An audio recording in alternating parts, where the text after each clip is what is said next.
Bonjour, je m'appelle Hélène et je vous fais des vidéos sur mes expériences, mes rencontres, des outils qui peut-être viendront en résonance pour aider sur votre chemin.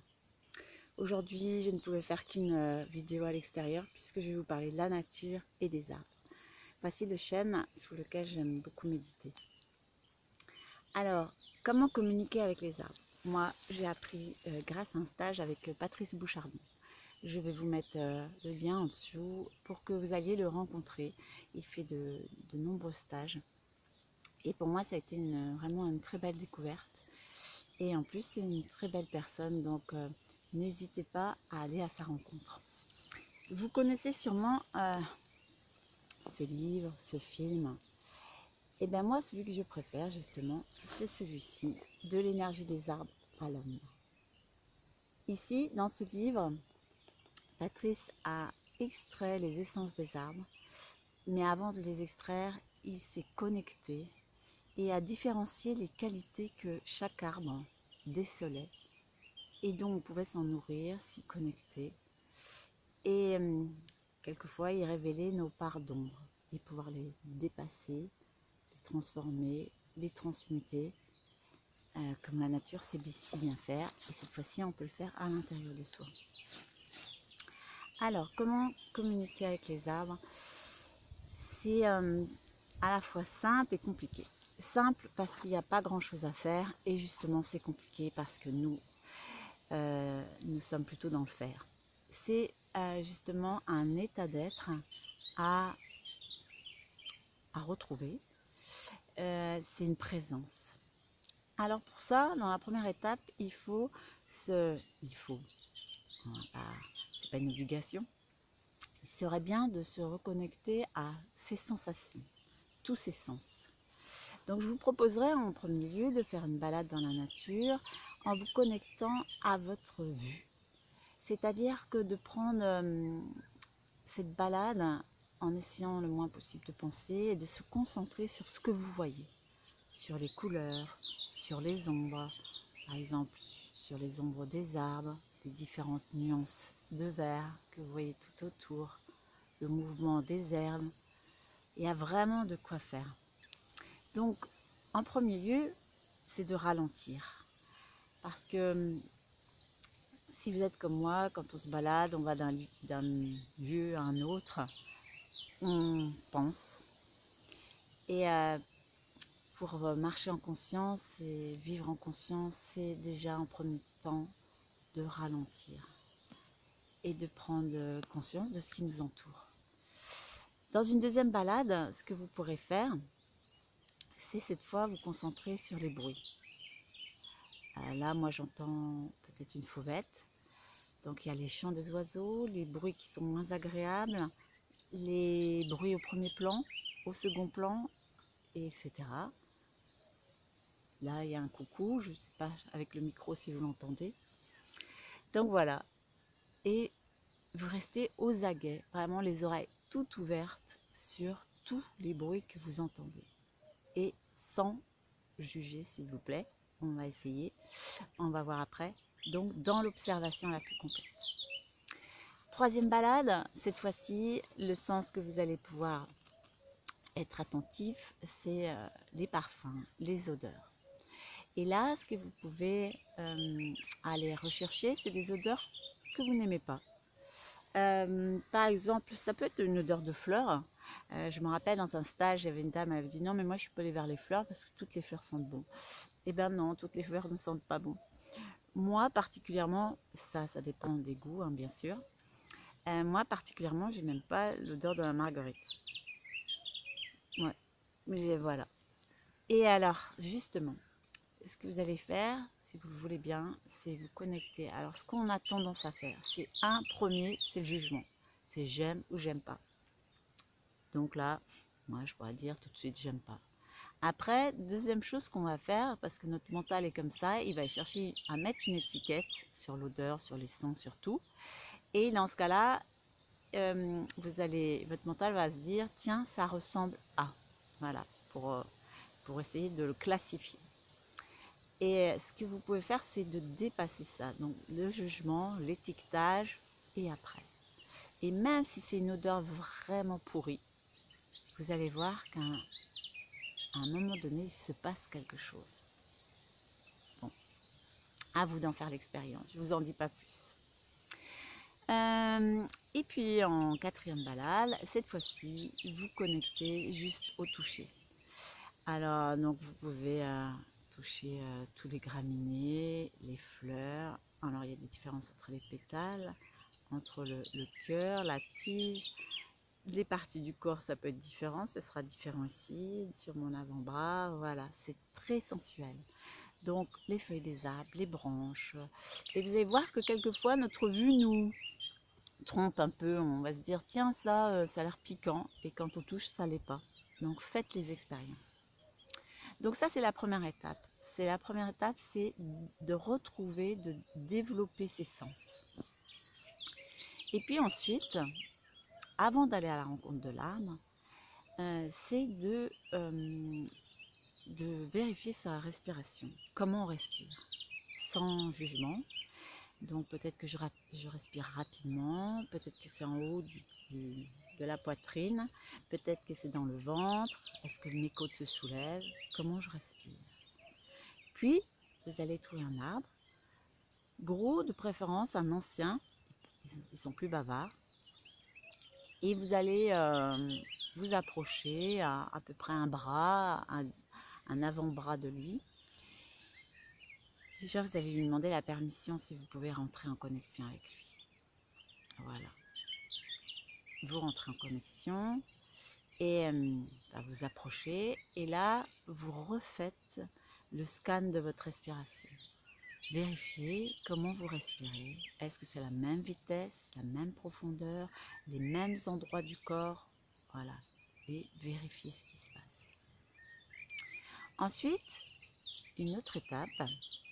Vous revenez, vous allez vous repromener. Et cette fois, vous allez faire un scan de votre corps. Donc, c'est-à-dire, c'est comme si vous avez une petite caméra à l'intérieur de votre crâne qui part du haut ou du bas, comme vous voulez. Et qui va venir scanner, tiens, mon cuir chevelu, comment je le sens, mon front, tiens, mon bandeau me serre, un petit peu ou pas, les arcades, sourcilières, voilà. Voilà, un scan comme ça du corps, dans ma gorge, comment je me sens, et dans mes épaules, et mes trapèzes, etc. Voilà, vous scannez. Et vous observez les tensions, les endroits où ça fait du bien, voilà. Et vous retrouvez votre arbre. Le même ou un autre. Et cette fois, à l'approche de votre arbre, d'ailleurs vous aurez préalablement, j'ai oublié de vous dire, bien regarder votre arbre. Vous l'aurez senti, vous l'aurez écouté, vous l'aurez regardé, touché les différentes parties de l'arbre, l'écorce, le tronc, les feuilles. Voilà. Donc, vous regardez tout ça et vous revenez, vous fermez les yeux à votre scan intérieur près de votre arbre, de l'arbre. Et là, voyez ce qui se passe. Est-ce que les tensions persistent? Est-ce qu'il y en a d'autres qui apparaissent? Est-ce que ça bouge ou pas? Est-ce que ça s'amplifie? Ça s'allège? Vérifiez ce qui se passe. Dans une prochaine étape, je vous propose cette fois, alors ça peut être au même moment ou à un autre, de être attentif à votre état intérieur. Par exemple, est-ce que je suis un peu morose? Est-ce que je suis un peu embrumée? Voilà. Est-ce que je ne suis pas très réveillée comme moi ce matin? Voilà. Faites l'état intérieur. Et puis, de la même façon, vous demandez la permission à l'arbre, vous vous en approchez et vous vérifiez votre état s'il change ou pas. Alors, auprès d'un sapin par exemple, vous pouvez tout d'un coup avoir une respiration plus haute et vous sentir un peu comme vous étirer, voilà. Auprès d'un boulot, peut-être que votre émotion ou une tension peut s'adoucir. Voilà. Il peut y avoir, selon les arbres que vous allez rencontrer et selon votre expérience, vraiment changer les choses. Et puis, vraiment, quand vous aurez pris l'habitude de toutes ces étapes, quand vous les aurez vraiment pratiquées. Nous, on les a pratiquées sur plusieurs jours, donc c'était plus facile parce qu'on était en totale immersion. D'ailleurs, les premiers jours, c'était sur l'essence, rien de plus simple. Et pourtant, je vous assure que c'est là qu'on se rend compte qu'on n'expérimente pas vraiment entièrement tous nos sens dans notre quotidien. Et que cet état de présence n'est pas habituel. Et on était très fatigués, même si la plupart des gens étaient sportifs ou avaient l'habitude d'être dans la nature. Et là, il y avait vraiment une grande différence. Alors, Patrice Bouchardon a aussi, je vous en ai parlé, extrait les essences des arbres, parce que vous allez voir que les arbres, ils sont cycliques selon les saisons, selon leur mouvement propre. Donc, c'est très en mouvement, justement. Et donc, Patrice Bouchardon a créé des huiles qui permettent, il en a extrait les essences et leur qualité. Et là, c'est plus direct. On n'a pas à suivre le cycle de l'arbre. Donc là, moi, comme par hasard et qu'il n'y a pas de hasard, j'ai pris parmi toutes les huiles que j'ai, sérénité et renouveau. Et je pense que voilà, dans cette période, c'est exactement ce qu'il nous faut.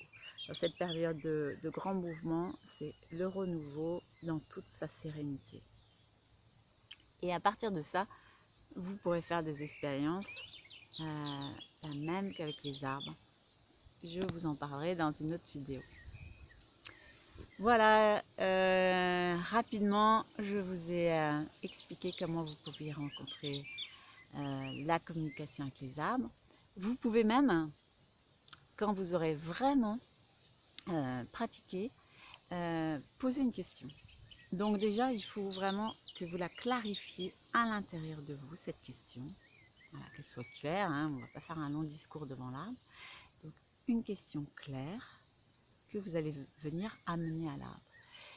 Et là, la réponse, elle peut apparaître de manière différente. Ça peut être un changement dans votre respiration que vous allez pouvoir interpréter, une émotion qui va arriver. Ça peut être parfois aussi une voix qui sera la vôtre, hein, mais à l'intérieur de vous. Et elle va prendre donc la tonalité de votre voix, mais ça viendra de l'arbre. Moi, j'en ai fait l'expérience, c'est que la réponse que j'ai reçue, ça ne pouvait pas venir de moi parce que je n'aurais jamais eu l'idée de cette solution. Donc, c'était un grand buisson de houx qui me l'a présenté et la réponse était claire, nette et précise. C'était incroyable. Donc, j'espère que vous pourrez faire toutes ces expériences dans la joie, dans la sérénité, sans trop d'attente. Voilà, ça aussi c'est important, juste être dans la présence et dans cette expansion de votre être. Voilà. Je vous remercie de votre écoute. Si vous avez aimé ma vidéo, vous pouvez la liker et la partager. À bientôt. Ah, je fais aussi des stages dans le Lot. Cette région où il y a plein de chênes, pas seulement des truffiers d'ailleurs, qui ont la qualité de stabilité et de force. Ah, il y a aussi des petits moustiques. Vive la nature. Allez, à bientôt. Au revoir.